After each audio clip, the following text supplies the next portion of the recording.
সুগত আপনাকে যুক্ত করা আছে, বলেন আপনি। হ্যাঁ, নমস্কার। হ্যাঁ, নমস্কার, বলেন।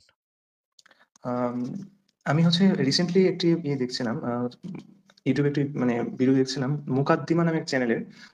তো উনি খুবই আ চেষ্টা করে নিউট্রালি প্রেজেন্ট করার। আ তো সেখানে উনি মানে ক্লেইম করতেছেন যে আসলে উনি ক্লেইম করতেছেন না। উনি হচ্ছে আরেকজন রাইটারের বা স্কলারের লেখাকে উনি অ্যাড্রেস করতেছেন। সেটা হচ্ছে যে প্রফেট অ্যাকচুয়ালি তার আমরা যেটা আমরা জানি যে হচ্ছে উনি 632 তে উনার ওফাত হয়েছিল। বাট আ ওই বইয়ের ক্লেইম অনুসারে এবং তথ্য অনুসারে যে আসলে উনি এর পূর্বে উনার ওফাতের আগে উনি জেরুজালেমে মানে জয় করছিলেন। জেরুজালেমে যে অ্যাটাকটা হয়েছিল সেটা তো আমরা জানি যে উমরের মাধ্যমে উমরের লিডারশিপে হয়েছে। জেরুজালেমে বাট জয় হয়েছিল, এরকম রেফারেন্স কি দিয়েছে? প্রাইমারি ইসলামিক সোর্স কি দিয়েছে? হ্যাঁ, হ্যাঁ, সেটাই বলতে চাচ্ছি। না। উনারা হচ্ছে প্রাইমারি ইসলামিক রিসোর্স গুলো তো অবশ্যই এটাকে করে মানে ওখানে উল্লেখ নাই।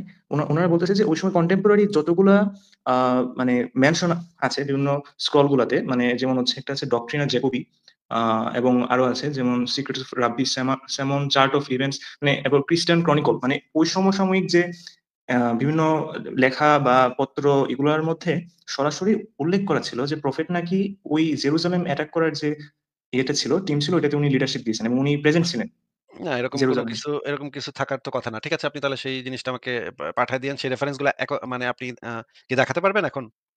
হ্যাঁ, হ্যাঁ, আমি আপনাকে হচ্ছে ইয়েটা পাঠাতে পারি। সরাসরি হচ্ছে আপনাকে ভিডিও লিংকটা আমি পাঠাই।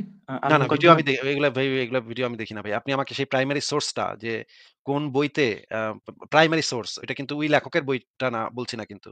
সেই লেখক যে রেফারেন্স গুলা দিয়েছে, সেই প্রাইমারি সোর্স মানে ইহুদিদের আচ্ছা, প্রাচীন হ্যাঁ, হ্যাঁ, সেই যেমন ইহুদিদের ডক্ট্রিনা লিখিত, জ্যাকোবি আপনার। হ্যাঁ, সেই হ্যাঁ, বইতে হ্যাঁ, কি লেখা ডক্ট্রিনা। আছে, সেই বইগুলার অরিজিনাল কপি আপনি আমাকে পিডিএফ পাঠায় দিতে পারেন। আমি তখন চেক করে দেখতে পারি। উম না, আমার কাছে তো আসলে সেটা নেই। এখন যে তাহলে ভাই, তথ্যগুলো আছে আমি আল আল ইন্টারেস্টেড না। তাহলে আমি ইন্টারেস্টেড না। আচ্ছা, আচ্ছা, ওকে, ওকে। কোথাকার কে কি বই লিখেছে এগুলো নিয়ে এগুলো সময় নষ্ট। এগুলো নিয়ে মানে অহেতুক সময় নষ্ট। যদি প্রাইমারি সোর্স আপনি চেক করে থাকেন, আপনি নিজে চেক করে থাকেন। আপনি তো নিজে চেক করেননি। হ্যাঁ, তার মানে মানে চেক বোঝা করে যাচ্ছে বলতে আপনি হচ্ছে নিজে মানে সেগুলা মানে যে ক্রনিকল গুলা উল্লেখ করেছে সেগুলা হচ্ছে মানে রিয়েল। না, সেগুলা হচ্ছে সেগুলো তো আপনার। আপনি চেক করেন নাই। সেগুলো তো অরিজিনাল যে মানে ইহুদিদের লিখিত যে বইগুলা, সেই বইগুলা থেকে তো আপনি চেক করেন নাই। তাহলে আপনি কিভাবে জানলেন যে সেগুলা রিয়াল? না, মানে হচ্ছে এগুলো তো হচ্ছে আর্কিটেকচারাল এভিডেন্স আছে। মানে এগুলো তো মানে আপ কার্বন আ আ ডেটেড করে আর জানা যে ঠিক এগুলা ওই তো আপনি সময়ই ওই করা। বইটা থেকে পড়েছেন। ওই বইটা থেকে পড়েছেন, তাই না? ওই বইটা থেকে তো পড়েছেন। আপনি হ্যাঁ, আর্লি মানে সেই ইহুদিদের টেক্সট, সেটা আপনি নিজে যাচাই করে দেখেছেন? অ্যা দান্দার মানে এটা ইহুদিদের টেক্সট না। ওইগুলো ইহুদিদের টেক্সট না। মানে হচ্ছে এগুলা আ ওই যে লেভান্ট অঞ্চলটা এবং তার মানে মেডিটেরিয়ান অঞ্চলের আশেপাশে সবগুলো অঞ্চলে মানে ওই সময় যে পত্র আদান-প্রদান হতো সেগুলোর সেই একদম পত্রগুলা অরিজিনাল কপি। সেই পত্রগুলা কি হ্যাঁ, আপনি মানে প্রাইমারি সোর্স গুলা যাচাই করে দেখেছেন? হ্যাঁ, এগুলো ইন্টারনেটে আপনি যদি এগুলোর নাম লিখে সার্চ দেন তাহলে আপনি পাচ্ছেন। আপনি কোন মিউজিয়াম থেকে দেখেছেন সেই মানে সেই টেক্সট গুলা? আম আমি মিউজিয়াম থেকে দেখিনি। আমরা তো মিউজিয়ামে ঢুকে গুগলে আপনি দেখেছি এগুলো। মিউজিয়ামে ঢুকে আপনি সেই মানে মিউজিয়ামের ওয়েবসাইটে ঢুকে দেখেন ওই বইটা এখন কোন মিউজিয়ামে রাখা আছে। তারপর সেই মিউজিয়ামের ওয়েবসাইটে অনেকগুলা মিউজিয়াম এখন আ অনলাইনে পাওয়া যায়। তাদের রিসোর্স গুলো অনলাইনে পাওয়া যায়। সেটা আপনি চেক করে দেখেন। আপনি তো তাহলে মানে প্রাইমারি সোর্স কিভাবে চেক করতে হয় সেটা তো আপনি ঠিকভাবে করেন নাই। তাহলে আপনি আগে সেটা চেক করেন। চেক করার পরে সেটা নিয়ে আলোচনা করা যাবে। আচ্ছা, হ্যাঁ, সেটা হতে পারে। বাট মানে আমার কাছে মানে ক্লেইমটা আ মানে কনভিন্সিং মনে হয়েছিল। আম এরকম অনেক বই কনভিন্সিং কারণ মনে হচ্ছে হয় ভাই।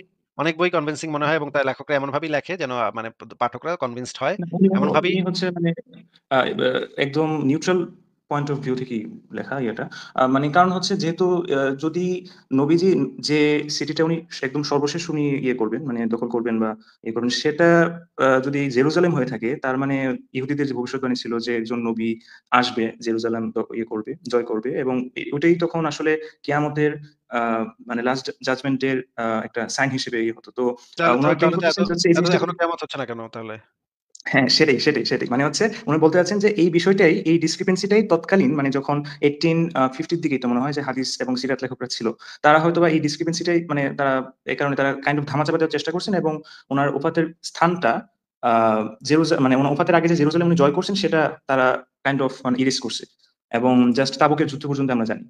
বাট ওই প্রমাণগুলো অনুসারে হচ্ছে মানে মুহাম্মদ নবীজি উনি ওই জেরুজালেম অ্যাটাক এর মধ্যে উনিও লিডারশিপ করেছিলেন।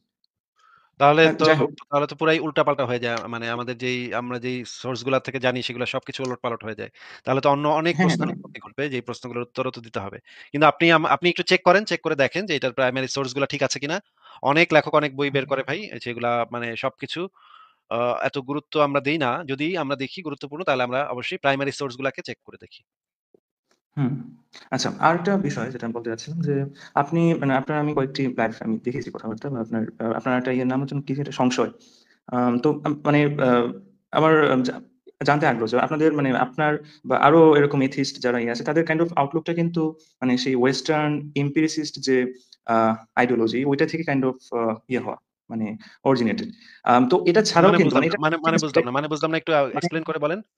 ওরিয়েন্ট মানে কি বললেন? ওয়েস্টার্ন যে এম্পিরিসিস্ট যে আইডিওলজি গুলো ছিল, এম্পিরিক্যাল যে আইডিওলজি গুলো ফিলোসফি, তাদের মধ্যে থেকে কাইন্ড অফ কিন্তু এটা স্প্রিং আউট হওয়া। এই এথিস্টিক যে মুভমেন্টটা বা এথিস্টিক যে আউটলুকটা। এটা আপনাকে কে বলেছে ভাই? ভারতে সেই ৪ বাকরা মানে হ্যাঁ, হ্যাঁ, ইউরোপ এটাই বলতে আমেরিকা চাচ্ছিলাম আমি। জঙ্গলে এটাতে যেতে ইউরোপ চাচ্ছিলাম আমি। আমেরিকা হ্যাঁ। যখন জঙ্গলে দৌড়াদৌড়ি করত তখন ভারতে ৪ বাকরা কথাবার্তা বলে গেছে। বুদ্ধিস্টরা নাস্তিকবাদী কথাবার্তা বলে গেছে। বাংলাদেশের মানে বিরাট নাস্তিক অতীশ দীপঙ্কর তিব্বতে গিয়ে শিক্ষকতা করে আসছে। বড়, বড় বিশ্ববিদ্যালয় তখন গঠিত হয়ে গেছে। সেখানে বিভিন্ন জায়গায় বড়, বড় বৌদ্ধ বিহারে মানে প্রধান শিক্ষকের ভূমিকা পালন করে উল্টা-পাল্টায় দিছে। আর আপনি বলতেছেন এটা কেমন কথা বলতেছেন ভাই? হ্যাঁ, আমি ভাই হচ্ছে এটাতেই আসতে চাচ্ছিলাম আসলে যে মানে এই বিষয়টা যে ওদের ইয়েটা ওয়েস্টার্ন ইয়েদের হচ্ছে কাইন্ড অফ তাদের একটা এম্পিরিক্যাল ইয়ে কিন্তু ই মানে আমাদের ভারতীয় উপমহাদেশেও কিন্তু এই নাস্তিক্যবাদ না বলতে বলা হচ্ছে যে নিরীশ্বরবাদী যে দর্শনটা এটা অনেক আগে থেকেই অনেক প্রিভিলেন্ট ছিল। এমনকি হিন্দুদের যে ৬ টা দর্শন আপনি জানেন কিনা? ৬ টা দর্শনের মধ্যে কিন্তু ৪ টা দর্শনই নিরীশ্বরবাদী। হ্যাঁ, যেমন ঠিক হচ্ছে আছে। আপনার ন্যায়, হ্যাঁ, ন্যায়, বৈশেষিক, সাংখ্য, তারপরে হচ্ছে আরেকটা ছিল পূর্ব ঠিক মীমাংসা। আছে। পূর্ব মীমাংসাকে বলা হয় যে ওটা হচ্ছে বেদের একদম আক্ষরিক অনুবাদ। তো ওটাতেই হচ্ছে তারা ঈশ্বরের অস্তিত্বকে তারা মানে একদম কাইন্ড অফ মানে তারা ওখানে তাদের তাদের রেশনালিটি আছে, তাদের যুক্তি আছে। তাদের যুক্তি ধারণাটা অন্যরকম।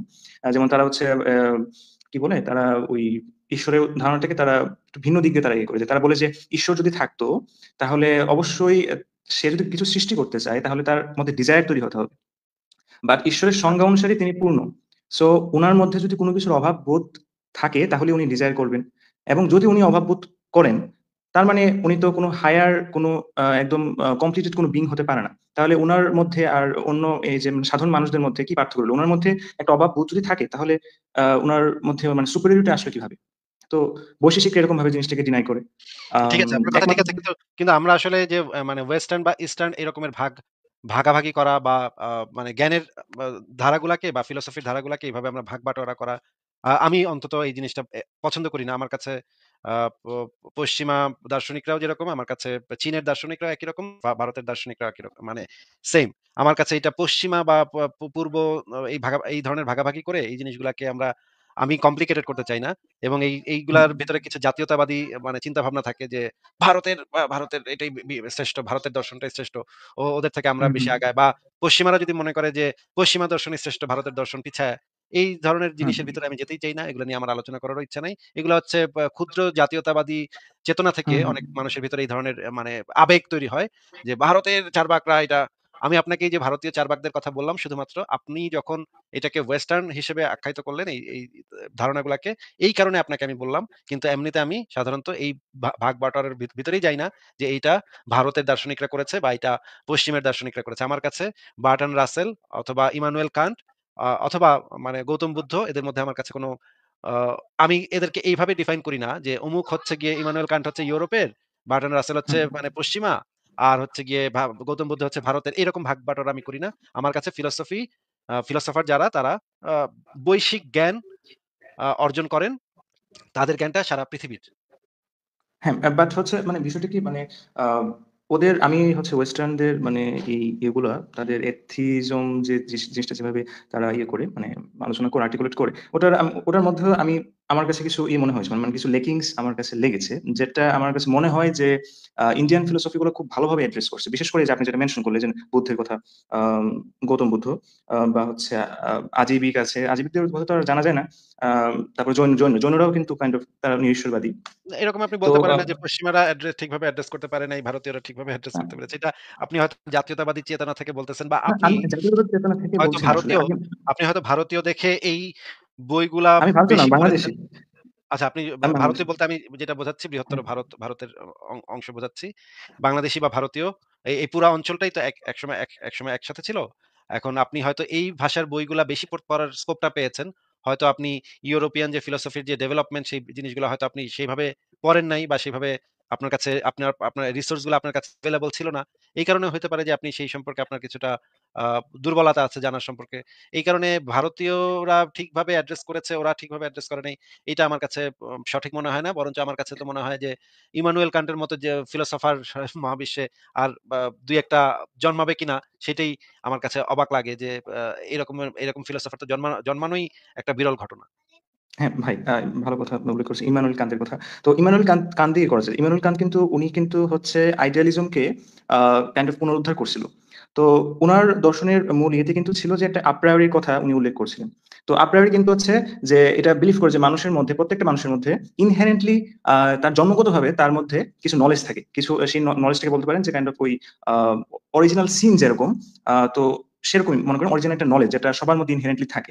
এই জিনিসটার প্রবক্তা কিন্তু ইম্মানুয়েল কান্ত। তাহলে ইম্মানুয়েল কান্তের কথার মারফতে বরং উনি উনার এটা দিয়ে কিন্তু হচ্ছে ঈশ্বরবাদটা আসলে মানে খ্রিস্টিয়ানিটি কে মানে কাইন্ড অফ উনি আবার একটু স্টেজে আনার জন্য উনি কিন্তু উনার বিশাল অবদান ছিল। আর আমার আমার তো এখানে আমি এরকম মনে বলতেছি হয় যে নাই। লেকিংটা ভাই এখানে আমি লেকিং কথাটা বলতেছি যে হচ্ছে ইমানুয়েল কান্ত তারপরে হচ্ছে যদি আমাদের ইমানুয়েল কান্তকে কথা ইয়ে করি মনে করেন একদম রিসেন্টলি যারা যেমন আমাদের নিৎসে ছিলেন। তারপরে হচ্ছে আম আলবাস কামু। তো এই ধরনের উনারা যখন নিচ্ছে যখন বললেন গড ইজ ডেড তারপরে উনারা কিন্তু একটা তাদের একটা ব্যাকগ্রাউন্ড ছিল যে ব্যাকগ্রাউন্ড থেকে তারা জিনিসটা একটা সমস্যা উল্লেখ করলেন তারপরে সমাধানের দিকে গেলেন। সমাধানটা কি? প্রত্যেকের মানে আমার কাছে মনে হচ্ছে যে তাদের প্রত্যেকের সমাধানই তাদের নিজেদের আবার কিছু একটা মারাত্মক একটা ফল্ট একটা অবস্থান আছে। যেটা হচ্ছে ইন্ডিয়ানদের নাই। আমি আমি একটু ক্লিয়ার করি বিষয়টা। মানে আমি কোনটাকে বলতেছি তাদের ফল্টটা সেটা হচ্ছে যে তারা প্রত্যেকেই তাদের মানে ঈশ্বরের অস্তিত্বকে তারা অস্বীকার করছে ভালো কথা। এবং চারপাশে যে হচ্ছে মানে কোনো আল্টিমেট থিওরি তে থাকতে পারে না সেটাকে খুবই ফিলোসফিক্যালি তারা আর্টিকুলেট করছে। বাট তারা শুরু থেকে শেষ পর্যন্ত তারা হচ্ছে তাদের মধ্যে যে একটা আনচেঞ্জিং যে একটা আমি আছে বা একটা বাস্তবিক একটা আমি যে আছে এই জিনিসটাকে কিন্তু তারা তারা ঠিকই ধরে নিচ্ছে। ঠিক যেমন ইমানুয়েল কান্ত যেটা দিয়ে শুরু করছিলেন যে প্রত্যেকের মধ্যে একটা আপ্রায়োরি একটা মানে একটা স্থির একটা সত্তা আছে যে আসলে যার আসলে ভালো মন্দ সেগুলা ডিস্টিংগুইশ করার ক্যাপাবিলিটি আছে বা থাকা উচিত বলে মনে করতেন ইমানুয়েল হ্যাঁ, কান্ত এবং নিৎসে ইনহেরেন্টলি কিছু বৈশিষ্ট্য থাকে মানুষের মধ্যে। হ্যাঁ, ইনহেরেন্ট বৈশিষ্ট্য থাকে। বাট উনাদের ইয়েটা শুধু বৈশিষ্ট্য না। উনাদের কথাটা হচ্ছে যে মানুষের মধ্যে আসলে একটা এসেন্স আছে। তাদের দাবিটা অনেকটা এরকম। নিৎসের দাবিও কামু কিছুটা ইয়ে কিন্তু উনাদের কথার মধ্যে এই রেশটা সবসময় থাকে যে মানুষের মধ্যে আমাদের প্রত্যেকের মধ্যে একটা সোল তারা ওপেনলি বলবে না সোল বাট হচ্ছে একটা আমি আছে যে আমিটা রিয়েলি আমি। তো এই লেকিংটা কিন্তু হচ্ছে ইন্ডিয়ান ফিলোসোফারদের মধ্যে আমি যদি বলি মোর স্পেসিফিকলি বুদ্ধিস্টদের মধ্যে তারা কিন্তু এটাকে খুব সুন্দরভাবে তারা কিন্তু এটাকে নেগেট করছে।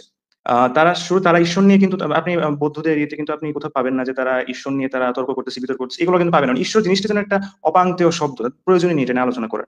তাদের আলোচনার মধ্যে আপনি কেন্দ্রে দেখবেন দুঃখ এবং সেটাকে কিন্তু অ্যাড্রেস কিন্তু করতে এটা গিয়ে তারা কিন্তু এটা নিয়ে আলোচনা করাটা মানে অপ্রয়োজনীয় কেন? এটা তো সমাজে একটা ইফেক্ট তো ফেলতেছে। এটার তো একটা অ্যাপ্লিকেশন আছে। ঈশ্বর ধারণার তো একটা অ্যাপ্লিকেশন আছে। তাহলে এটা নিয়ে আলোচনা কেন করবে না?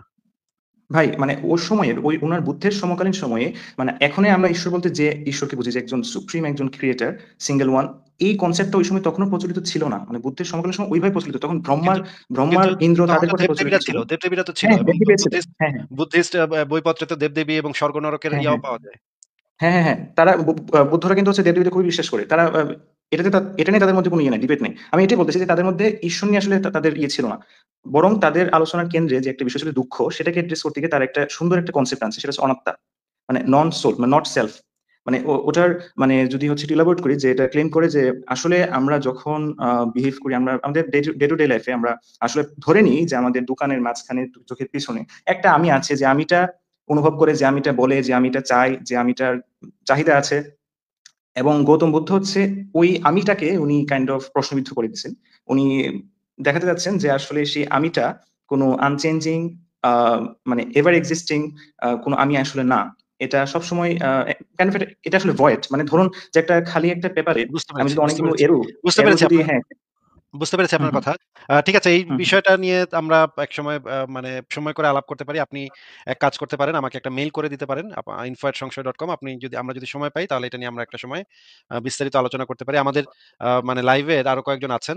আমাদের বাঁশবিহারী ভাই আছেন, অমিত ভাই আছেন। উনারাও যদি আমাদের সাথে সবাই একসাথে আলোচনা করি তাহলে আমরা হয়তো এই ফিলোসফির এই বিষয়গুলো নিয়েও আমরা একটা আলাদা মানে লাইভ করতে পারি বা আলোচনা করতে পারি। তাহলে সুগত ভাই আপনি আমাদেরকে একটা মেইল করে দিয়েন। আমরা একটা সময় করে সে বিষয়ে না হয় একসময় আলাপ করব। এই বিষয়গুলো নিয়ে একসময় আলাপ করব। হ্যাঁ, আ ঠিক আছে, ঠিক আছে। তাহলে ঠিক আছে। ধন্যবাদ। আপনি আপনি কি অন্য কোনো বিষয় নিয়ে কি আর কিছু বলবেন?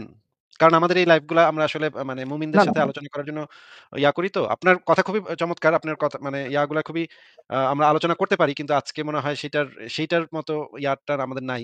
সেটার স্কোপটা আমাদের কাছে নাই। হয়তো আমরা যদি ভবিষ্যতে এটা নিয়ে আলাদা একটা লাইভ করি তাহলে সেখানে হয়তো আমরা এগুলো নিয়ে আলোচনা করতে পারি।